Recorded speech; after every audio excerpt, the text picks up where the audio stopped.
Nós temos que buscar a graça, a sabedoria de Deus para a gente falar, para a gente ouvir e para a gente entender as coisas santas. Principalmente nos assuntos que nós vamos abordar hoje. Senhor, nós bendizemos e glorificamos o Senhor.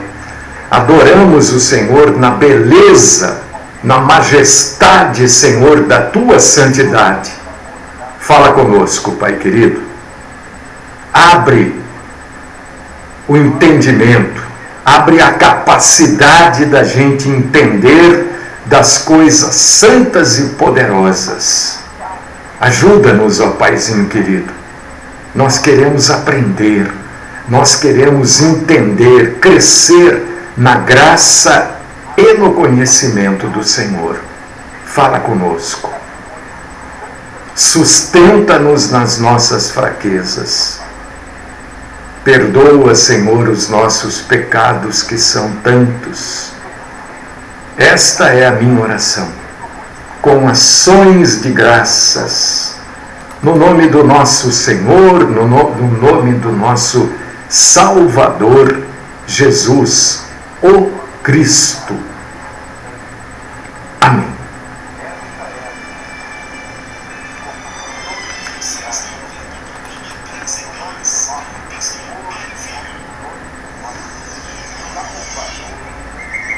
Irmãos amados, irmãs queridas, pessoal que nos ouve, amanhã, sexta-feira, nós teremos aquela programação especial de perguntas e respostas. Você tem dúvidas sobre a Bíblia Sagrada? Amanhã você pode perguntar todo dia, fazendo parte lá do nosso grupo, né? Perguntas e respostas, graça e paz.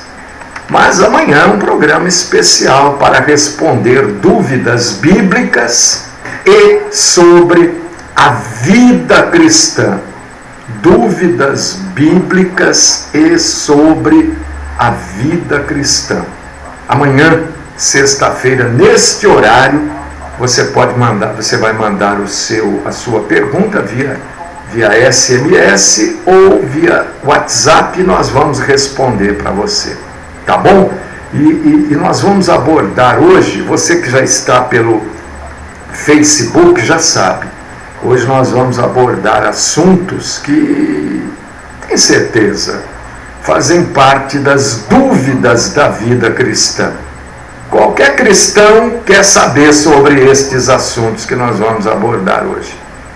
Deixa eu só falar para você pode nos acompanhar ao vivo todos os dias, a partir da oração, pelo Facebook. Nós fazemos a transmissão ao vivo. É só entrar lá, facebook.com/Pastor Mário Filho. Tá certo? Enquanto você vai abrir a sua Bíblia no livro do Apocalipse, capítulo 6, versículos do 9 até o 11, Apocalipse 6, versículos do 9 ao 11. Enquanto você abre, eu vou tomar o meu cafezinho aqui, para não esfriar, porque café é frio, né? Estou tomando aqui o café.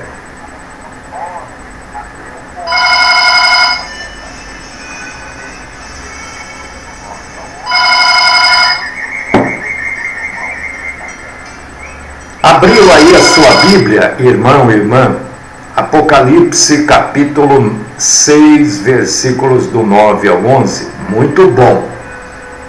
Então, você vai ver quanta coisa interessante, curiosa, bíblica, que nós vamos falar hoje, que você vai entender e vai ser muito bom para você, viu? Olha só, olha o que está escrito aqui em Apocalipse, capítulo 6, versículos do 9 até o 11. Quando ele abriu o quinto selo, vi debaixo do altar as almas daqueles que tinham sido mortos por causa da palavra de Deus e por causa do testemunho que sustentavam. Clamaram em grande voz, dizendo: até quando, ó soberano Senhor, santo e verdadeiro, não julgas, não vingas o nosso sangue dos que habitam sobre a terra? Então, a cada um deles foi dada uma vestidura branca, e lhes disseram que repousassem ainda por pouco tempo, até que também se completasse o número dos seus conservos e seus irmãos que iam ser mortos, como igualmente eles foram.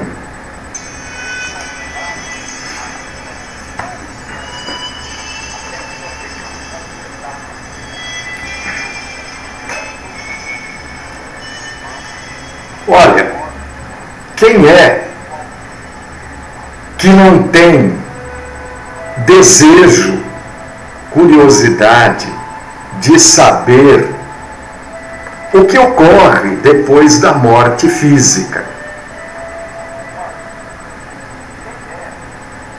O que ocorre quando o sujeito morre aqui? O que acontece? A Bíblia acaba de explicar. É claro que ela explica falando daqueles que se converterão durante o período da tribulação.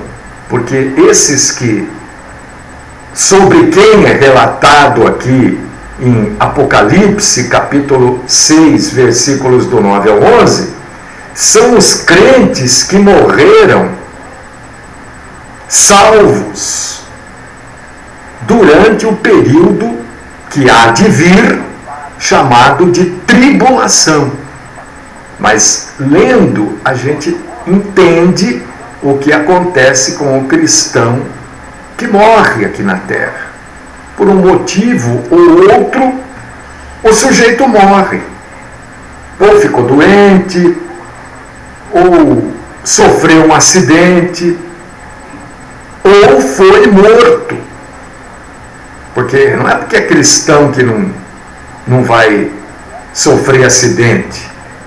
Não é porque é cristão que não vai ser morto por um bandido, né?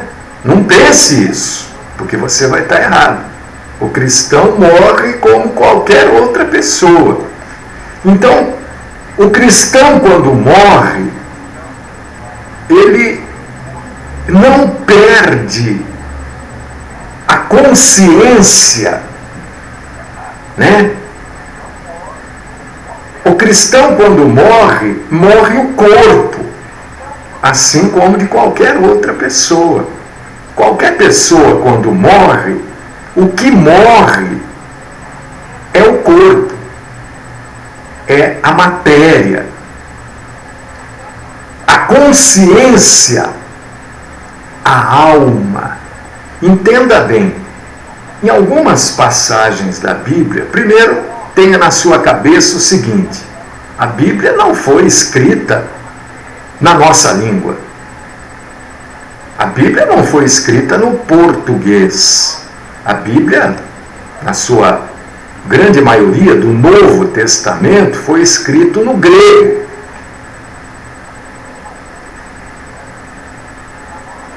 Então houve uma tradução. E muitas vezes não é que foi traduzido errado, não é nada disso.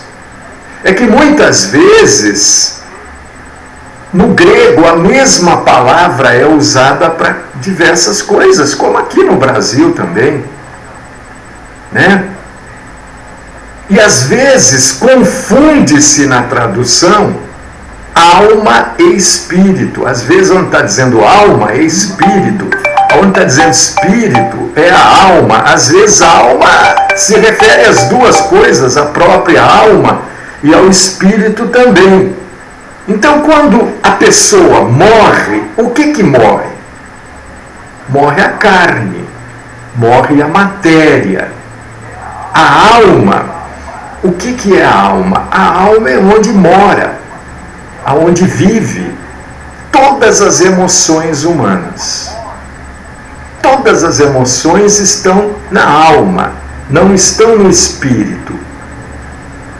Quando a pessoa morre, não é a pessoa que morre a matéria desta pessoa, a parte carnal desta pessoa, porque a alma, os sentimentos, as emoções e o espírito continuam vivos.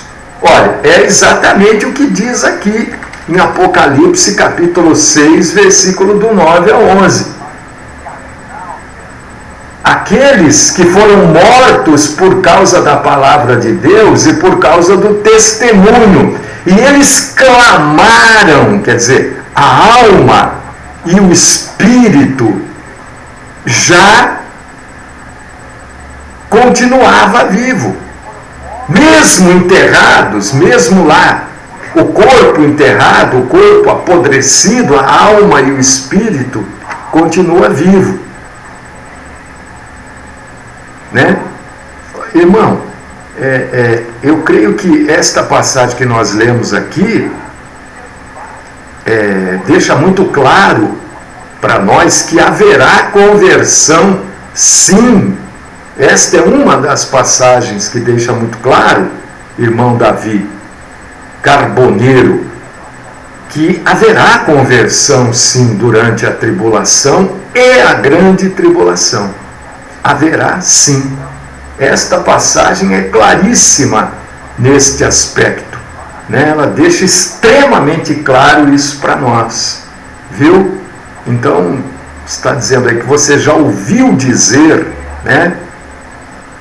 Mas esta passagem joga por terra tudo que você ouviu dizer, viu? Então, o que acontece? A pessoa morre e a consciência dela, a alma e o espírito dela continuam vivos. O que há uma separação do corpo para com a alma e o espírito. E isto a gente lê aqui, ó, em Tiago.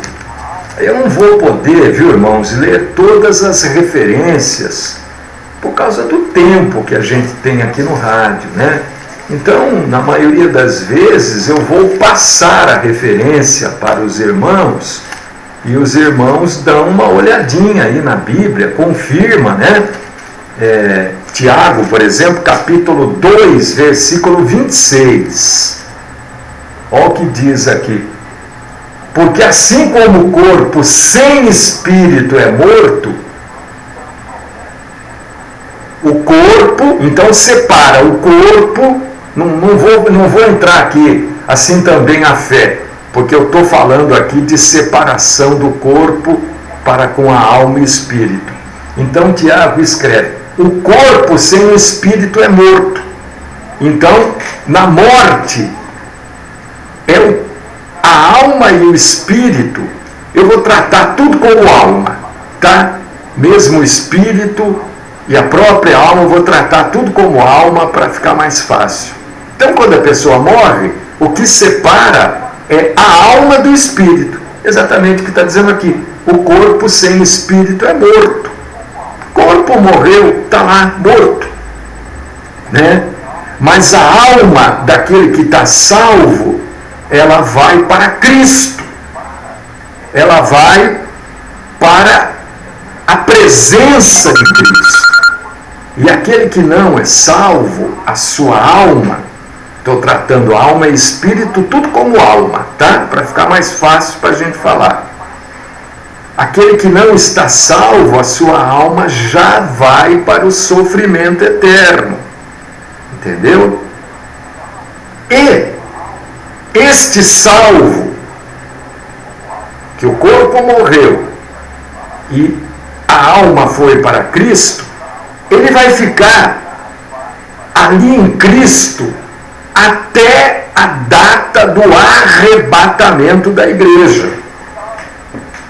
Você pode ler a respeito disso e, por absoluta falta de tempo, eu não vou ler, Mas você pode ler que aquele que morreu salvo vai para Cristo e fica lá na alegria, na paz, no louvor, na adoração de Cristo até a data do arrebatamento. Você vai ler sobre isso lá em 1 Tessalonicenses, capítulo 4, versículos do 13 ao 17. Por quê? Porque nesta data do arrebatamento da igreja, acontece a primeira ressurreição. Todos serão ressurretos. Né? Leia Apocalipse capítulo 20, versículos 4, 5 e 6. Olha, vi também tronos e nestes sentaram-se aqueles aos quais foi dada a autoridade de julgar. Vi ainda as almas dos decapitados por causa do testemunho de Jesus, bem como por causa da palavra de Deus, tantos quantos não adoraram a besta, nem tampouco a sua imagem, e não receberam a marca na fronte e na mão, e viveram e reinaram com Cristo durante 1000 anos. O restante dos mortos não reviveram até que se completasse os 1000 anos. Esta é a primeira ressurreição. Então, no dia que vai acontecer o arrebatamento, todos os mortos em Cristo e os mortos não salvos receberão os seus corpos ressurretos.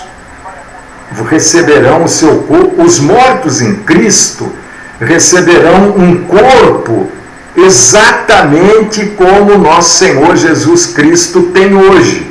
Como é que é esse corpo? É um corpo ressurreto, é um corpo glorificado. E vão viver eternamente em Cristo, em corpo ressurreto, glorificado, alma e espírito. E aqueles, por que há essa ressurreição? Para que o homem se transforme igual a Cristo, na sua imagem e semelhança. Lembra que nós falamos ontem? Que nós fomos criados à imagem e semelhança? Mas por enquanto estávamos apenas no caráter, na personalidade. No dia do arrebatamento, nesta primeira ressurreição, nós seremos completos, como Deus, como Cristo. Corpo ressurreto, alma limpa e espírito totalmente em Cristo.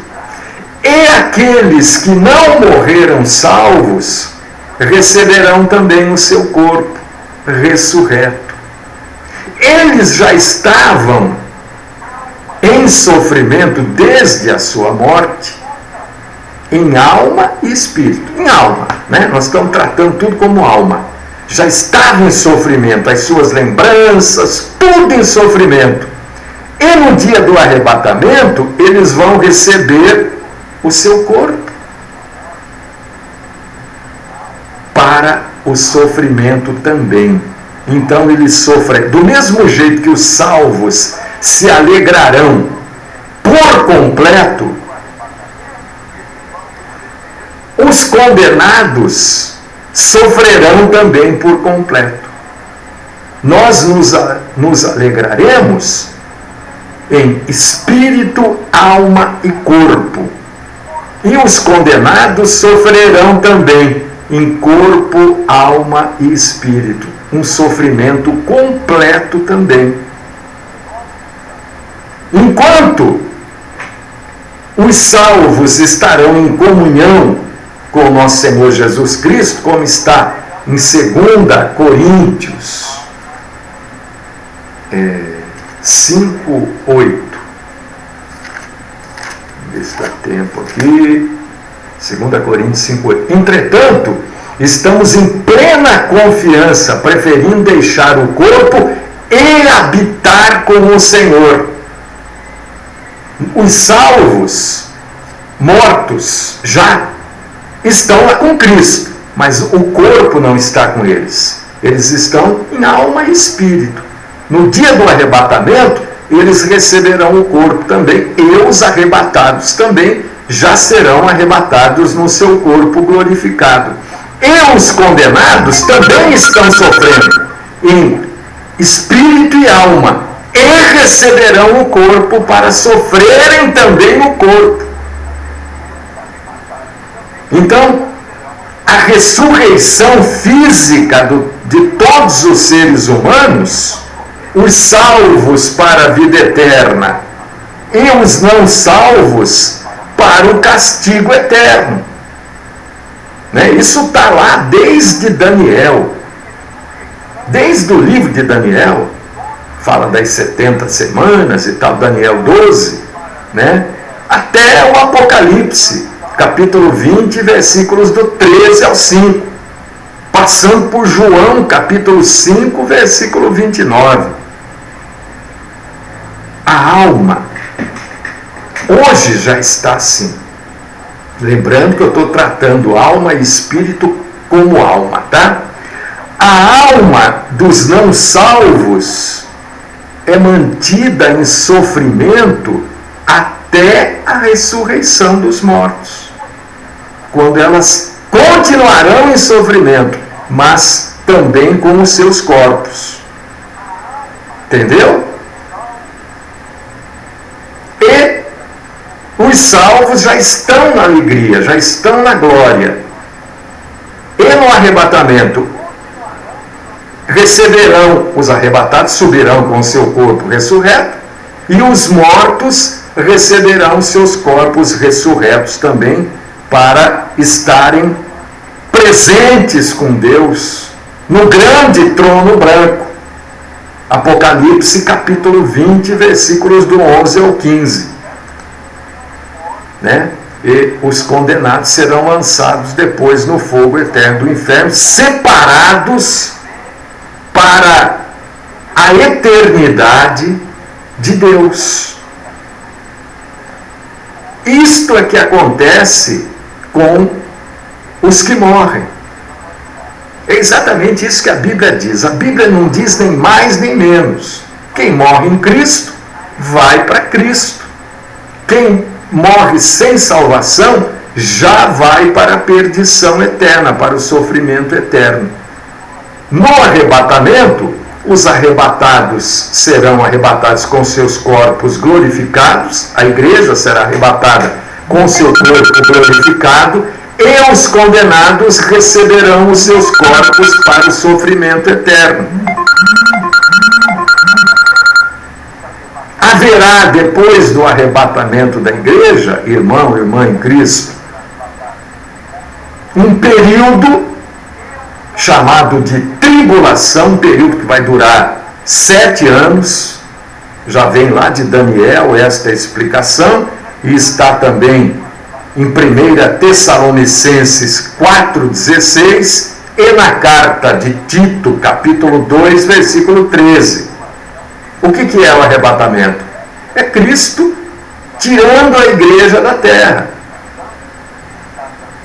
Haverá conversão depois da retirada da igreja? Sim, em grande dificuldade. Por quê? Porque hoje que a igreja está aqui, hoje que a Bíblia está na mão de qualquer pessoa, nós temos uma grande dificuldade das pessoas se converterem verdadeiramente. Imagine você, meu irmão, minha irmã, depois que a igreja for retirada daqui, quando a Bíblia será um artigo raro, quando o Espírito Santo de Deus não mais estará atuando, convencendo as pessoas da verdade, a dificuldade será enorme para a conversão. Mas haverá conversões, a própria Bíblia diz, né? Apocalipse, capítulo 6, versículos do 9 ao 11. E meu irmão, minha irmã, presta atenção. Agora, presta atenção nisso que eu vou dizer. A única esperança que o cristão tem, a única esperança bíblica, né? Pode ter, a pessoa que quiser pode ter a esperança que ela quiser, né? O mundo cria esperanças todos os dias. Uns têm esperança no cartão de crédito, no carnê do carro, tudo bem. Mas a esperança bíblica é a seguinte: o arrebatamento da igreja. Esta é a única esperança que nós temos. Nós, os verdadeiros, estou falando nós, os verdadeiros cristãos, porque está cheio de gente aí que se diz cristã, mas tem esperanças nas coisas terrenas. E a esperança do cristão é ser levado para junto de Cristo, ou pela morte, ou pelo arrebatamento da igreja. Esta é a única esperança bíblica do cristão. Bíblica. O que eu espero? O arrebatamento da igreja. A igreja ser levada para junto de Cristo, porque eu tenho consciência que eu serei levado. Entende? E depois acontecerá a gloriosa volta de Cristo com os santos para uma premiação, né? Que são os galardões. O que é galardão? São prêmios que os cristãos vão receber, cada um de acordo com a sua vida cristã. Nós estamos falando dos salvos, hein? Eu sou um cristão mais ou menos. Não tem cristão mais ou menos. Cristão mais ou menos não é salvo, né? Mas aqueles que são cristãos, cada um tiveram uma atividade verdadeira dentro desse cristianismo. E os galardões serão exatamente o prêmio, o presente que cada um de nós vai receber das mãos do nosso Senhor. Ou muitos prêmios, ou grandes prêmios, ou pequeninos. Depende da nossa atuação como cristão aqui, né? Pode ler sobre isso lá em 1 Coríntios, capítulo 3, versículo do 11 ao 15. Você vai ler sobre este assunto. E 2 Coríntios, capítulo 5, versículo 10. Então, entenda isso. Se você não entender isso, você vai viver um falso cristianismo. Não existem boas obras fora do verdadeiro cristianismo. Boas obras por boas obras, nada vale. As boas obras só têm valor para o verdadeiro cristão. Entendeu isso?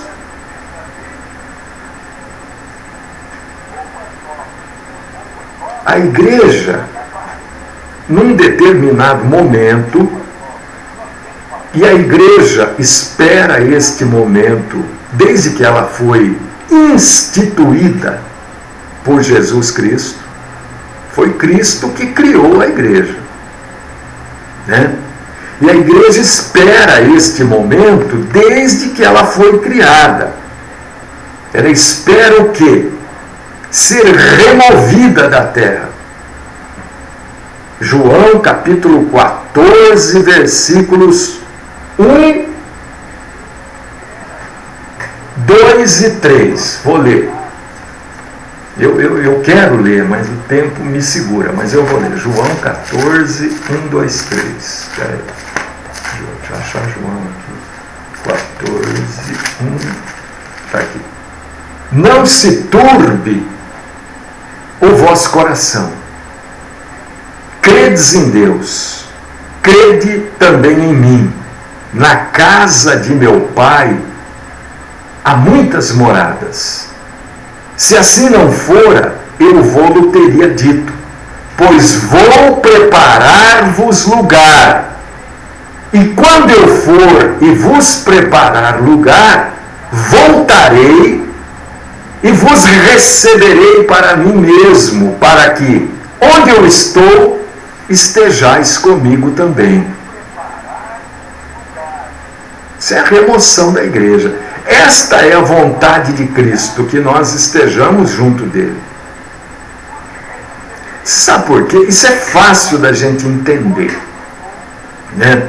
É claro que nós vamos fazer um faz de conta aqui, né? O corpo vive sem a cabeça? A cabeça vive sem o corpo?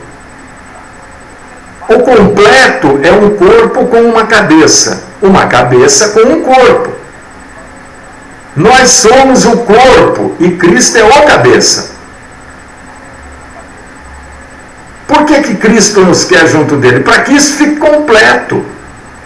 O corpo com a cabeça com o corpo. O arrebatamento será exatamente isso. A união deste corpo com a cabeça, que é Cristo. E neste arrebatamento, que é a grande esperança do cristão, Deus Todo-Poderoso derramará os seus justos castigos sobre o mundo incrédulo. Porque todo castigo de Deus é justo. A gente pode não entender, não saber porquê, a gente pode até, pela capacidade que Deus nos deu, não concordarmos, e esse não concordar é sempre, invariavelmente, ignorância nossa. Mas os castigos de Deus são justos. 2 Tessalonicenses, capítulo 7, 2 Tessalonicenses, capítulo 2, versículos do 7 ao 12. É justo o castigo de Deus. Apocalipse, todo o capítulo 16, é justo os castigos de Deus. E esse castigo de Deus que vai ser derramado por sobre a terra, ele vai acontecer de maneira clara, evidente e de maneira incisiva durante o período da tribulação. Isso não quer dizer que ele não aconteça nos dias de hoje também, acontece. Mas ele será abundante, o castigo de Deus será abundante sobre a terra num período chamado de tribulação, depois que a igreja for tirada daqui. Esse período de 7 anos. Deus vai derramar todo tipo de castigo sobre a terra. E este período de 7 anos vai terminar com a volta de Cristo, glorioso sobre a terra, como está lá em Mateus capítulo 24, versículos do 27 ao 31. 2 Tessalonicenses, capítulo 2, do 7 ao 12. Isto é que vai culminar na grande tribulação. Este período é chamado, no estudo bíblico, né, de a 70ª semana da profecia de Daniel. As 70 semanas de Daniel, né? Está lá em Daniel, capítulo 9, versículos do 24 ao 27. Vai culminar tudo isso com a tribulação, com a volta de Cristo. Tudo isso que eu trouxe hoje para vocês sobre a morte, né? É um ensino sobre as últimas coisas, um negócio que tecnicamente se chama escatologia. A morte, o arrebatamento da igreja, o período da tribulação, a segunda vinda de Cristo e o reino milenar, né? o milênio e a eternidade. Isto é que Jesus promete para nós, irmãos. Como é difícil fazer as pessoas entenderem, né? Jesus não promete bem-estar. Jesus não promete. Eu não estou dizendo que ele não pode fazer, que ele não pode dar, que ele não pode abençoar desta forma também. Não é isso que eu estou dizendo. Estou falando de promessa. A promessa do nosso Senhor é que ele vai voltar, vai levar a igreja. A terra vai virar um pandemônio, um caos, uma anarquia. Ele volta, porque quando ele volta para levar a igreja, na verdade não é nenhuma volta, né? Porque é a igreja que vai se encontrar com o Senhor. A volta mesmo é depois deste caos que a terra vai virar, que vai acontecer a grande batalha de Armagedon. E Cristo, Israel será o grande vencedor. E todos os países gentílicos que estiverem unidos a Israel. É isso que a Bíblia fala, irmão.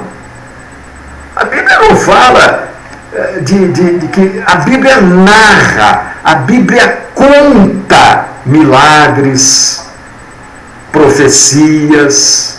Isso faz parte das profecias. Mas a Bíblia não diz que Jesus vai curar, que Jesus vai dar emprego. A Bíblia não diz, irmão. A Bíblia narra esses fatos. A Bíblia é narrativa quanto ao poder de Cristo. Ela conta que Jesus tem poder, porque Jesus é Deus. A Bíblia conta que Jesus pode fazer qualquer coisa. E ele faz.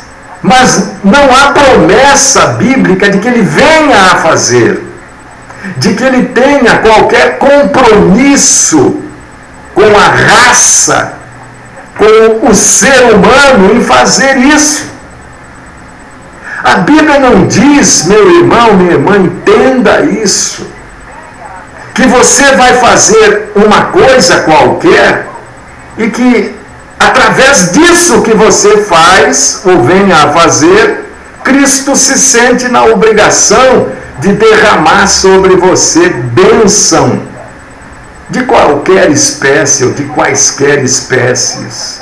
A Bíblia não diz isso. Quem prega isso, prega mentira. E eu desafio, irmão, qualquer pessoa, qualquer desses pregadores da prosperidade, eu desafio, me mostrem na Bíblia Jesus ou qualquer apóstolo prometendo isso para a igreja. Eu estou aqui, ó. Me faça passar vergonha, mostre, olha, pastor, você está errado, porque aqui está dizendo que Jesus vai fazer para nós. Me mostra. O que diz que Jesus vai fazer é arrebatar a igreja, é lançar a condenação os não salvos. O que diz que Jesus vai fazer é nos dar um corpo ressurreto, é não permitir que a sua igreja passe pela tribulação. É isso que diz. Não diz que Jesus vai curar seu filho, sua mãe. Não diz isso, irmão. Não diz. Porque não existe esta proposta de vida para o cristão. Você lê, acabamos de ler aqui, em Apocalipse, capítulo 6, versículo do 9 ao 11. Olha só, isso até durante o período da tribulação, a vida do cristão é amargurada, é apertada, é de carregar cruz, até durante o período da tribulação. E clamarão em grande voz, dizendo: até quando, ó soberano Senhor, santo e verdadeiro, não julgas nem vingas o nosso sangue? Olha, até lá na tribulação, as pessoas, os verdadeiros cristãos, vão estar clamando pela graça, pela compaixão e pela ação de Deus. Estão prometendo aí, olha, noite de cura. Gente, aonde está isso na Bíblia? Aonde é que está que Jesus vai fazer noite de cura?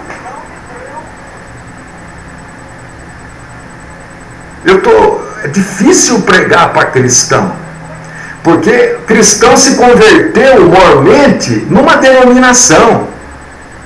E o que mais existem por aí são as denominações que pregam ilusão, pregam fantasia,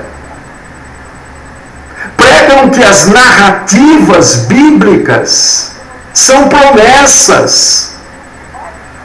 E como o pregador começa a pregar e as pessoas não leem, elas acreditam que as narrativas são promessas. Por causa disso que é difícil pregar para cristão. Porque é mais fácil, é melhor, é mais gostoso, é mais cômodo acreditar que a narrativa bíblica é uma promessa. Porque daí você fala: não, eu vou dar 100 para o Senhor, viu? Agora o Senhor vai ter que fazer para mim. É isso que ensinam. Presta atenção como é isso. Jesus pode curar, Jesus pode abençoar, pode. Primeiro que quem pode fazê-lo é Jesus. Não é a igreja, não é o homem, é Jesus. Mas ele pode fazer? Pode. Mas ninguém pode cobrar, nós podemos pedir. Pedir é diferente de exigir. Acabou o tempo. Que você tenha crescido um pouquinho mais, que nós juntos tenhamos, aprendido, crescido na graça, no conhecimento do Senhor, e que isto nos liberte da mentira, porque Jesus falou, gente: conhecereis a verdade e a verdade vos libertará. Se você continua acreditando em ilusão, em falsas pregações, em péssimas interpretações bíblicas, você continua com a mentira, você não está liberto pela verdade. Isso foi Jesus que falou. Nosso tempo acabou, não tem jeito.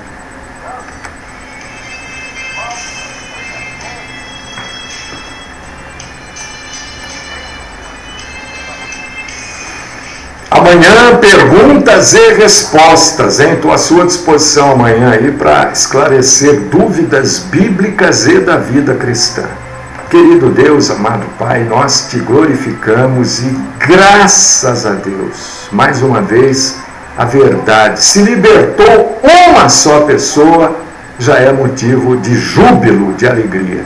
Mas eu creio que muitas pessoas vão pensar em tudo isso que foi falado e vão buscar na Bíblia tudo isso que foi falado e vão chegar à conclusão de que a verdade liberta. Louvado seja o Senhor. Livra-nos, Senhor, do mal, de toda forma do mal, principalmente da mentira que escraviza. Minha oração é no nome do Senhor Jesus Cristo. Amém.